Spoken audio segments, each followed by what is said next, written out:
let me cut across to my colleague Karishma, who has more details on it. Karishma, I want to ask you the one side that is possibly unexplored right now, and that's the financial side of it.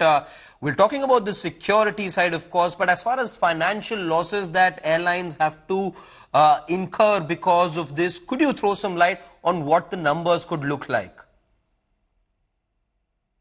Well, it's a mega financial loss because if you see, we've been getting you the numbers. If you just per se, for an example, look at a flight from Delhi to Hyderabad, which covers at about 1200 kilometers distance if taken in A321neo.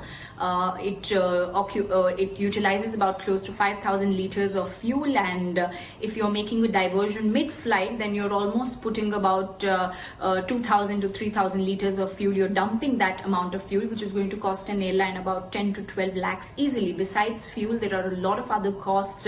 There are safety precautions, there are miscellaneous costs on the airports, for passengers, for crew members, and they add up to a lot. In fact, for a simple international flight diversion, it could go up to as much as $500 million for an airline. And looking at the balance sheet of Indian airlines, it's definitely not a way out. And with festive season around the corner, it can hurt the economy, especially the economy of the airlines. Right, those are big numbers that you quoted over there, Karishma. Stay on. I'll just be back for more on this to you. Let me also bring in Devesh R. Agarwal, who's the Chief Analyst, BangalorAviation.com. Sir, I want to begin by asking from you, what sort of pressures are airlines at the moment grappling with, given the numerous hoax calls that they've had to face over the last 4 to 5 days? Hi, good evening.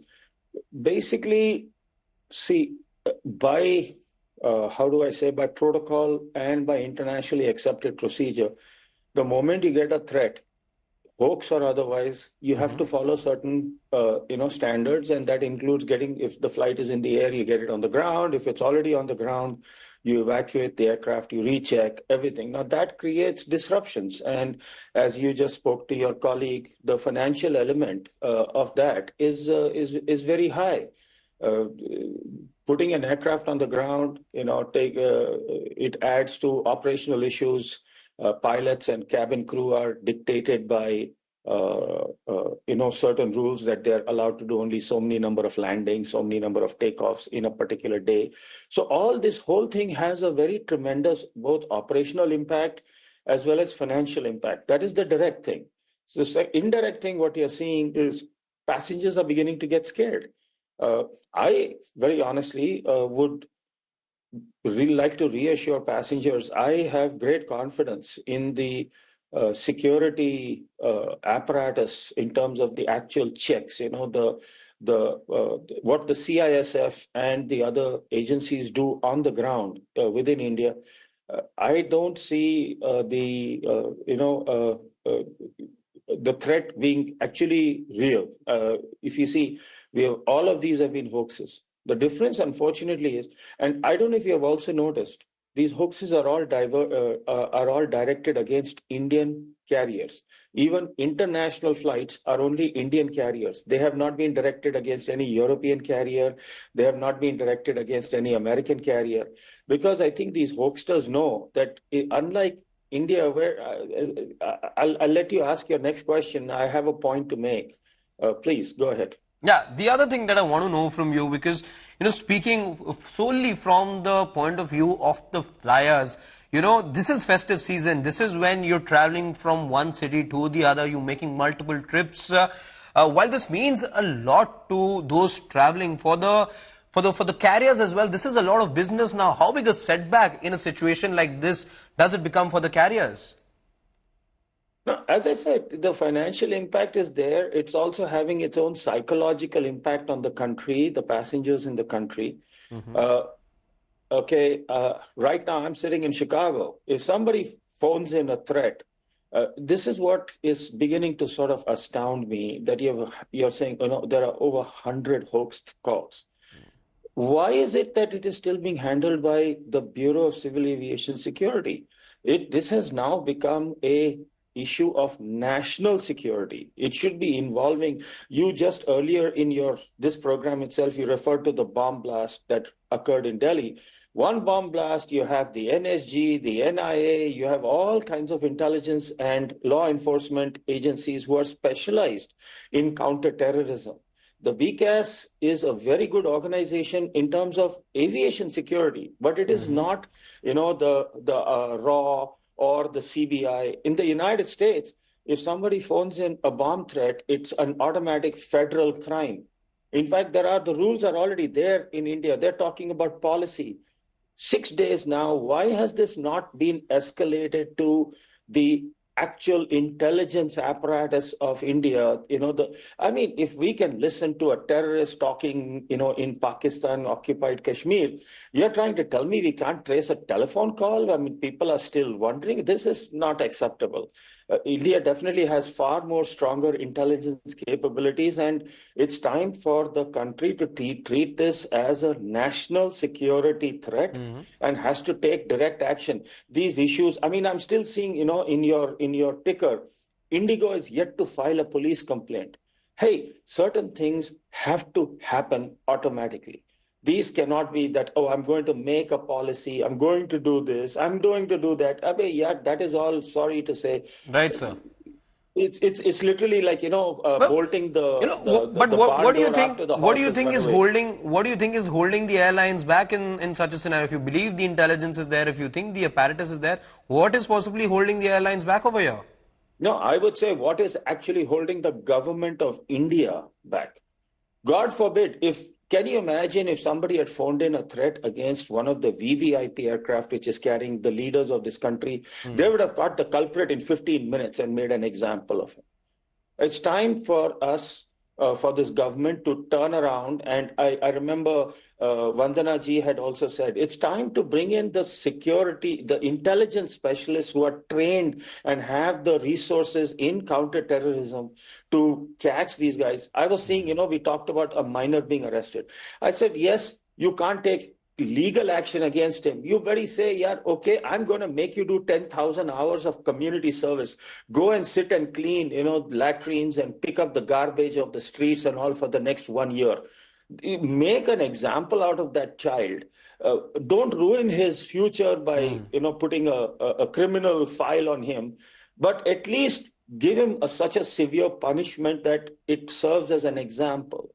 Right. We have to take. I get the idea, sir. I get the idea. Action. Just hold on to that thought. I just want to rope in my colleague Karishma once more.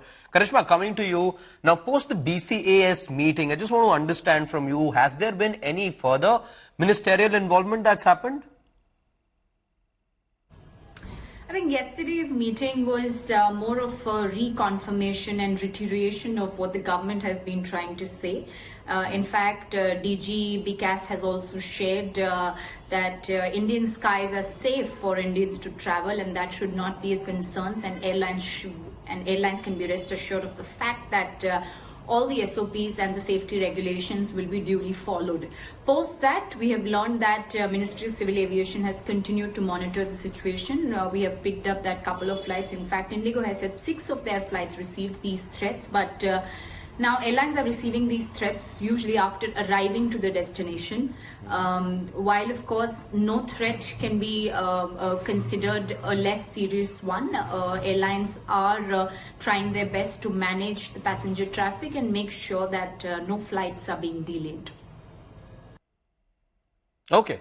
Stay on, Karishma. Let me go back to Mr. Agarwal, who's been kind enough to join us on this broadcast, sir. There's this talk about, the SOPs at the moment. Airlines have been asked to stick and adhere to these SOPs. Could you, for the benefit of our viewers, throw some light on what these SOPs are like?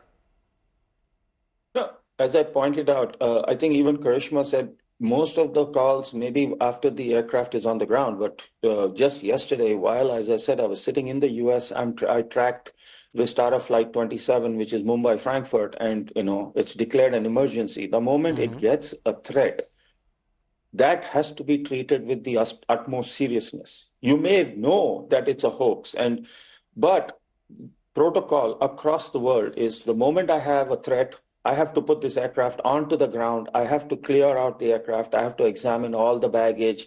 I have to, rescreen the entire aircraft. It's not just baggage. It could be the toilet area, some other storage area. You can't take any risk because tomorrow, God forbid, if you don't take action and something happens, it's, that airline is going to be this thing. My point is that right now, we are focusing on SOPs and all these kind of things.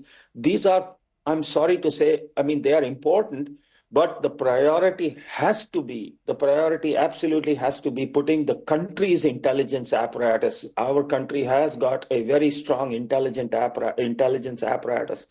And we need to use the resources of our allies, whether it's Russia, whether it's United States, whether it's United Kingdom.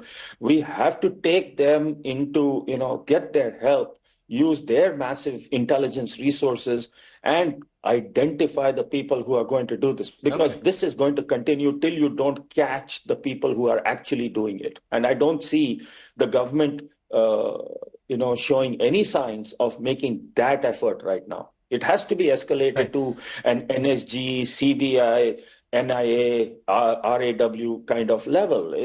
Sorry, I mean, they are the ones who have that kind of, counter-terrorism. I get your message, sir. The matter needs to be escalated. There are other authorities that need to be looking into it as well, like the RNAW and other agencies you mentioned.